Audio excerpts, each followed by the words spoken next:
Welcome back. Pending home sales of existing houses increased by 0.9% in July compared to June. That was a significant beat of expectations because the forecast called for a 0.6% decrease. This also marks a second consecutive monthly rise in contracts being signed as well. However, though, despite this, July's levels are not too far off all-time record lows. This is all based on my own analysis of the National Association of Realtors data that was actually just announced today, which is August 30th. I'm also going to share some more leading indicators of home buying demand so we can gauge which direction our US housing market is headed. And before we get started, I invite you to subscribe to this channel right now and help me reach my goal of reaching 100,000 subscribers by year end. And of course, I post frequent housing market updates so you guys can make a more informed decision about whether to buy or sell a house right now. So with that said, I appreciate you. Let's begin today's video.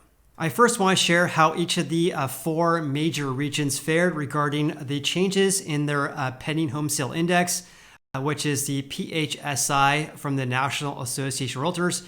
This, by the way, is an index which measures the amount of contracts being signed between buyers and sellers of existing houses. So this is a measure of pending home sales in the US here.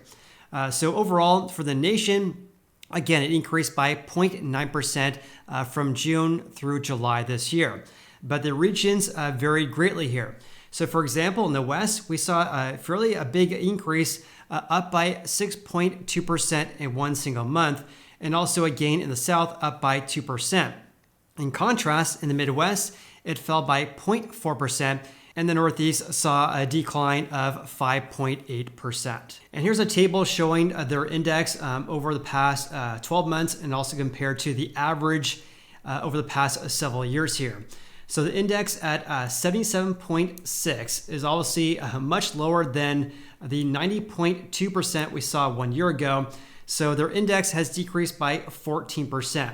Also much lower than the index we had over the past several years as well.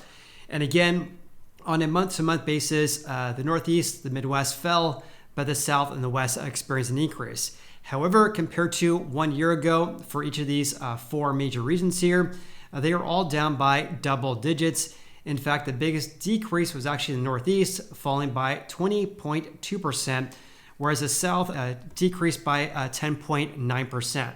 The smallest year-over-year decrease amongst these four biggest areas here. I should have mentioned this as well because their PHSI, or their pending home sale index, is seasonally adjusted and also it's annualized as well. And I really like this because it makes it easier to share month-over-month changes and not just year-over-year changes because it's all being adjusted here. So of course, I want to share a lot more trends we're seeing right now based on my own analysis of their data here. So here's what I pulled from their website. I say their website is the NAR's website. I actually pulled the date and of course their index of contracts being signed. Everything else is based on my own analysis here. So on a year-over-year basis, it decreased by 14%. What does that mean? It means a lot. So based on my own analysis here, their index has now decreased on a year-over-year basis for 26 consecutive months now. In fact, the last time we saw an increase on a year-over-year basis was way back in May of 2021. However, though, I'd be doing you a disservice not to mention this as well, though, because this decrease of 14% is actually the smallest yearly decrease going back to April of 2022. Back in April 2022, their index actually decreased by 9.4%. Whereas every other month after that, it decreased by more than 15% until we hit this July. Also, as I noted right there as well, their index down by 14% is much worse than historical averages going back to 2010, which I'll share with you guys here in a little bit. So big picture, even though this is the 26th consecutive month in which their index is down from the previous year, it's also much worse than historical averages going back to 2010. On top of that, as a note right there, at 77.6, this is very close to all-time record lows that was set back in November last year, excluding the onset of COVID, when their index was 75.5. So even though their index has now increased for 2 consecutive months, we're still at very, very low levels. Now, when looking at monthly changes though to their index of pending home sales, we get an entirely different story here. So this July, it increased by 0.9% compared to June. But for comparison's sake, last July, or July 2022, the index fell by 0.9%. So this year we saw a gain of 0.9% month over month, whereas last year it was down by 0.9%. This is something you guys should be aware of as well, because the decrease we saw, or I should say the slowdown in our housing market last year was much more pronounced than this year. And the data actually supports that. Go figure. I'm giving you guys some opinions regarding the market here, and I'm giving you data to support that. Anyways, so their index on a month-over-month basis decreased from November 2021 through July of 2022.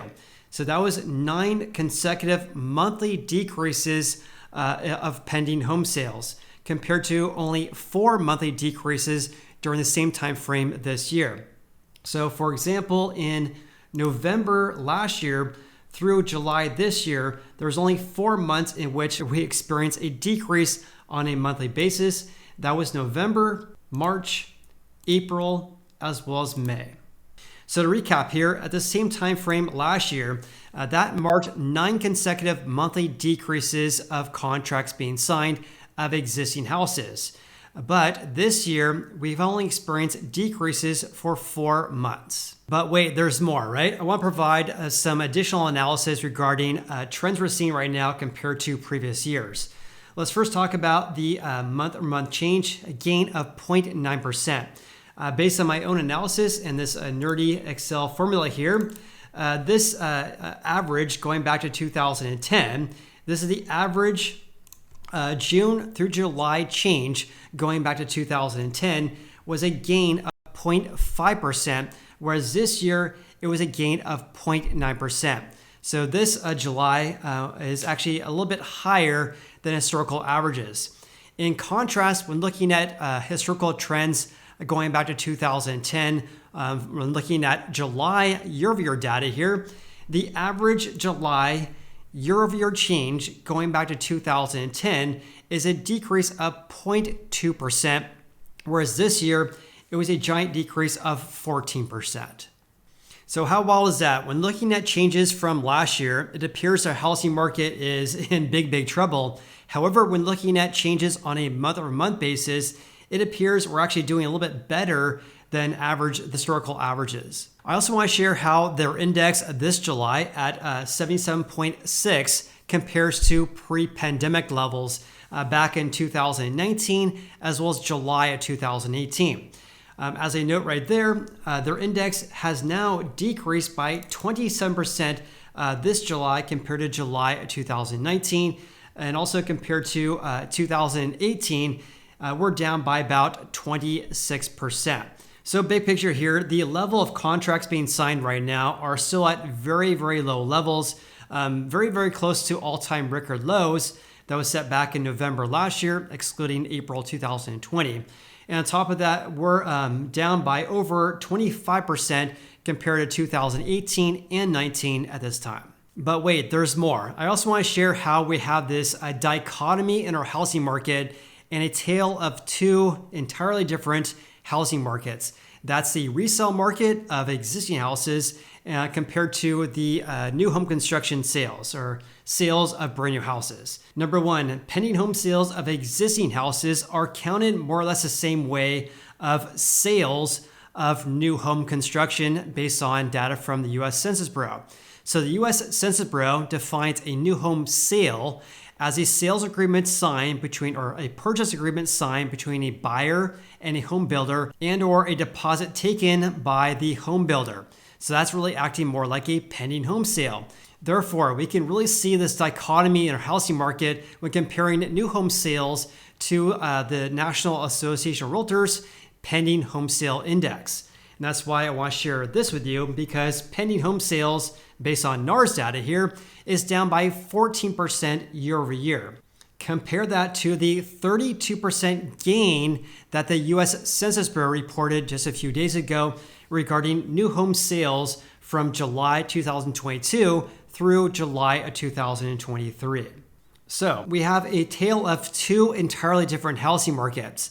In the resale market of existing houses, we have a very low level of sales and inventory. Compare that to new home construction sales. Sales are still fairly high, on par with pre-pandemic levels. And of course, they have a high level of the amount of houses for sale as well. It appears that new home sales are rising due to builders lowering prices and also offering incentives to home buyers, such as mortgage rate buy downs. Home builders are also benefiting from the relatively low level of existing houses for sale as well. So to summarize this report from the National Association of Realtors here and my own analysis of it, I want to share a brief summary with you guys as well. So number one, the change in their index year over year this July was much worse than historical averages, but the month-over-month changes is actually slightly better. Number two, pendings this July of existing houses are very close to the record low that was set back in November last year, excluding the onset of COVID back in April 2020. Number three, we'll likely see a low level of closed home sales in the next couple of months, given the fact that pendings are very close to all-time record lows and mortgage rates are still very much elevated. All right, let's change gears slightly here and talk about a new report from the MBA just announced today, which is August 30th. I can't believe it's almost September. In any case, here's a look at their report here. It says applications for home loans increased by 2.3% compared to the previous week. This survey here, or this report here, covers the week ended August 25th this year. As you guys all know, if you guys follow the channel, they report applications for home loans for refis, but also for home purchases as well. So for refis, that increased by 3% compared to last week, but still down by 28% from the same week 1 year ago. What I'm more focused on is their purchase index, which is a measure of applications for home loans to buy houses, because that actually increased by 2% compared to last week, but still down by 27% compared to 12 months ago. One thing I want to note here is that their index increased by 2%, but that was the first increase in the last 7 weeks. Also, in my video I made about 1 week ago, their purchase index fell to the lowest levels going back to April of 1995. So my question for you, is it a big deal that their purchase index increased by 2%, the very low levels, the lowest levels going back to April of 1995? In my personal opinion, that is not a big deal, going from a multi-decade lows and a small increase of 2% in one single week. And according to Joel Kahn, who's the MBA's vice president and deputy chief economist, he stated the following. Mortgage rates were mostly unchanged last week, with a 30-year fixed rate remaining at 7.31%, the highest since December of 2000. So the MBA and Freddie Mac report weekly updates regarding average rates in the U.S., unlike the Mortgage News Daily, which reports daily rates. But based on the MBA's survey here regarding rates last week, it's remaining at the highest levels since December of 2000. He also says here that purchase applications increased, but were still 27% lower than a year ago, as elevated rates and tight housing inventory continue to weigh on home buying activity. Now, speaking of home buying activity, here's a look at showingtime.com for the number of real estate showings across North America. This is a measure of real estate agents showing houses that are for sale to their home buyers. Here's a look at 2021, which is the line above. The orange line is 2023, this year, and the line above or below there is 2022. The most recent data they have, which is, by the way, a 7-day moving average, is actually for August 29th. This year, it's down 2.2% compared to the first week this year. Compare that to 2022 at this time, it was down by 8.6% compared to the first week of 2022. Something I noticed over the past couple of days here is that ever since, when was this? Ever since August 27th. So we basically have what, 3 days here in which we've had fewer real estate showings compared to the first of this year. The last time we had a decrease compared to the first week before that was actually in July 7th this year, which is more impacted regarding the July 4th holiday than anything else. Something else I found to be interesting as well, which I've been talking about on the channel for a couple of months or about a month now, is the difference between last year compared to this year has actually becoming more narrow. So for example, back in, let's just look at, 7/30, let's look at July 30th or July 29th. So July 29th, back then, this year, it was a gain of 8.1% of more real estate showings compared to the first week of this year. Compare that to last year, it was a decrease of nearly 6%.